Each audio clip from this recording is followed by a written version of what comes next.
There were a couple of examples of players who had a free fall come the draft. Guys like Jeremiah Trotter, James Williams, Kalen King, and Michael Pratt all come to mind, but none are more sad than the fall of Brenden Rice. At one point, he was considered as high as a second-round pick, and according to most mock drafts, was a consistent end of day 2, early day 3 pick. He's the son of former legendary Hall of Famer Jerry Rice, and during his time at both USC and Colorado, he showed he had the skill set needed to make it in the NFL. Unfortunately, he would fall all the way to the 7th round, but it's not all doom and gloom. Some think that Brenden Rice was put in the perfect position for him to actually have a successful career. He took to social media and was extremely upset, so I'm sure he's going to be very motivated to come out and work. In today's video though, I want to introduce you to Brenden Rice. We're going to talk about who he is, how he became a star at both Colorado and USC, why he fell, and also why I think he's a terrific fit. But before we get started, if you're a big fan of football, be sure to subscribe to the channel, leave a like if you want to support today's video, and let me know what player, team, topic, or situation I could cover next. Now let's get started and talk about Brenden Rice. So in order to understand how Rice became a big-time prospect, we first need to go back in time. Rice was obviously the son of Jerry Rice, who was a Hall of Famer, and he ranks as the NFL's all-time leading receiver. But unfortunately, he was not in Brenden's life very much. Those two aren't the only big names in the Rice family though, as his older brother Jerry Jr. also played football. He ended up playing at both UCLA and UNLV, and would go to Washington as an undrafted free agent before he would tear his labrum. This happened back in 2014, and he never played in an NFL game. Football was also always a big deal to Brenden. He said, quote, "That football has honestly been life to me. I need that football, and that football is mine." After a short stint of playing soccer as a kid, his mom would eventually let him put on the helmet when he turned 6. She was concerned about the injury risk and thought this could be harmful to her son. She said, quote, "I think with the concussions there is a big fear.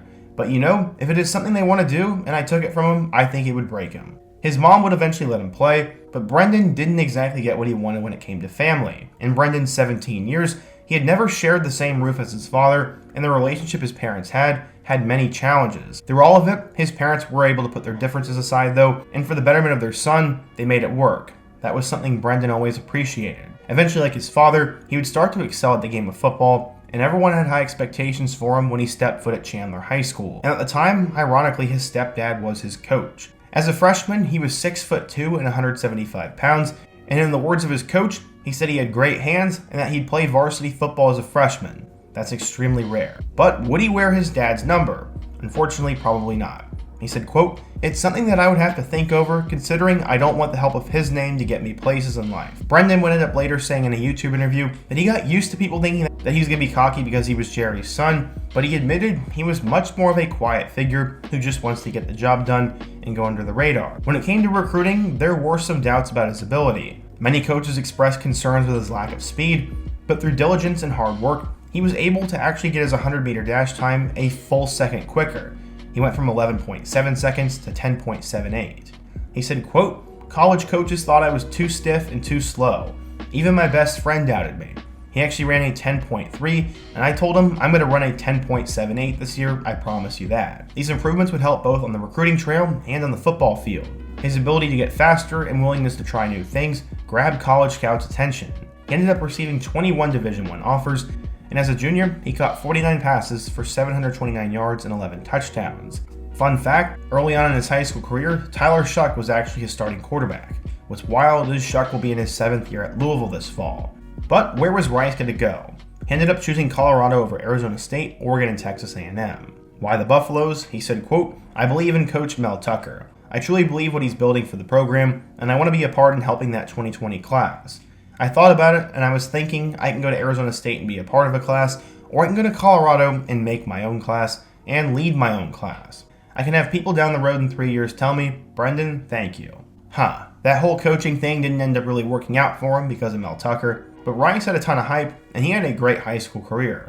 In total, he caught 102 passes for 1,788 yards and 22 touchdowns. Came in 3 years of varsity football, and according to 24/7 Sports, Rice was a 4-star recruit, the number 55 wide receiver, and the 327th best player in the class of 2020. So how would he end up doing in Boulder, Colorado? Well, when he would arrive, he had a decent amount of hype for 2 reasons. One, he was a 4-star recruit, and the other was because he was related to Jerry Rice. There was a lot of things to be excited about, except what was currently going on with Colorado football. At the time, Carl Durrell was recently named the head man, and while they had a decent 2020 season, things would really implode by the time Rice actually left. When he first stepped foot on the field as a freshman in 2020, he would appear in 4 games for the Buffaloes.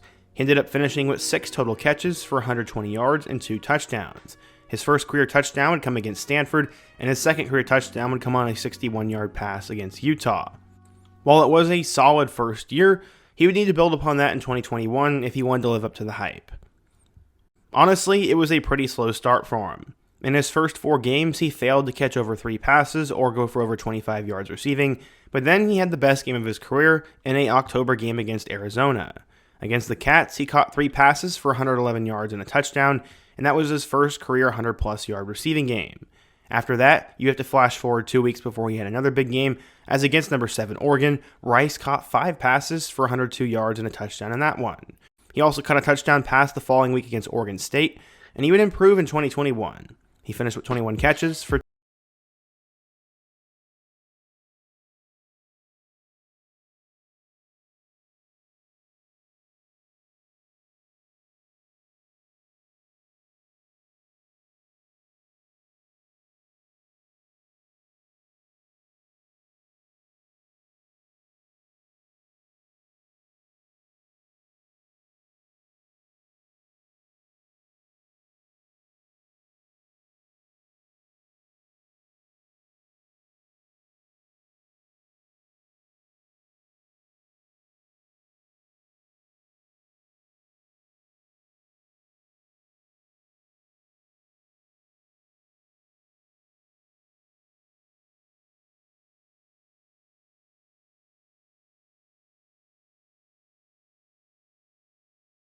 season, as his best performance would once again come against Arizona, and this was all the way in late October. He ended up catching 5 passes for 60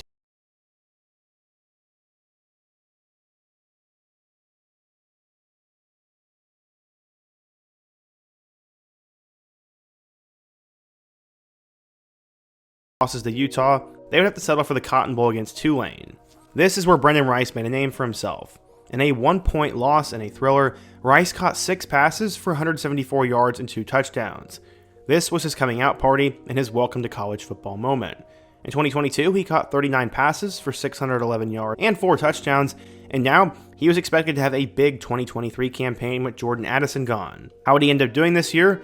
Well, he was awesome. He became a touchdown machine as he got a touchdown pass in 6 of his first 7 games. That included touchdowns against San Jose State, Nevada, Stanford, and number 21 Notre Dame, and 2 touchdown catches apiece against both Arizona State and Colorado.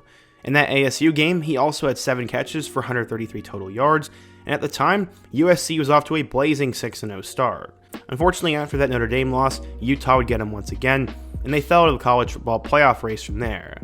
After that, he had a touchdown pass in their 1-point victory over Cal, had a touchdown against Washington, a touchdown against Oregon, and a touchdown against UCLA. Rice had touchdowns in 10 of his 12 regular season games, and he became a machine. In total, he finished with 45 catches for 791 yards and 12 scores, and Brenden Rice was seen as a day 2 pick. I even saw one mock draft having him late in the first round, but that was a couple of months ago. Rice decided to leave his last year of eligibility and enter the 2024 NFL Draft. According to NFL Mock Database, he was a projected 4th round pick and the 111th best prospect in the draft. He got as highly ranked as the mid-40s, which puts him at day 2. All in all, everyone expected Brenden Rice to be a 4th round pick. Maybe he'd slide up to the 3rd, or maybe he'd fall to the 5th. Instead, he watched in horror as his draft stock would fall all the way almost out of the draft itself. Eventually, receiver after receiver went off the board before the Chargers decided to take him with the 255th overall pick. This is a new weapon for Jim Harbaugh to work with, and this was insane. Right after the draft, Rice ended up taking to social media to show his excitement. He said, quote, "All I needed was a shot. I'm all charged up." Right now, Rice will join a receiver room that already includes Josh Palmer, Quentin Johnson, Darius Davis, and their 2nd round pick, Ladd McConkey. Rice is probably a guy who'll be fighting for that final receiver spot, and I think he has a legit chance of getting it. I'm really not quite sure why he fell. In my opinion, he's a solid receiver in pretty much every area, and this year he really showed he could get touchdowns. No, he didn't have over 1,000 yards, or no, maybe he wasn't the fastest or the most perfect player out there, but the guy scored 12 touchdowns. That is extremely difficult to do, and he seemingly has the size and the work ethic. Some will point to maybe a lack of production the 3 years earlier, but honestly, I don't know why he fell. I think he'll end up making the roster for the Chargers, and I'm excited to see what he could do next. But what do you guys think? If you're a USC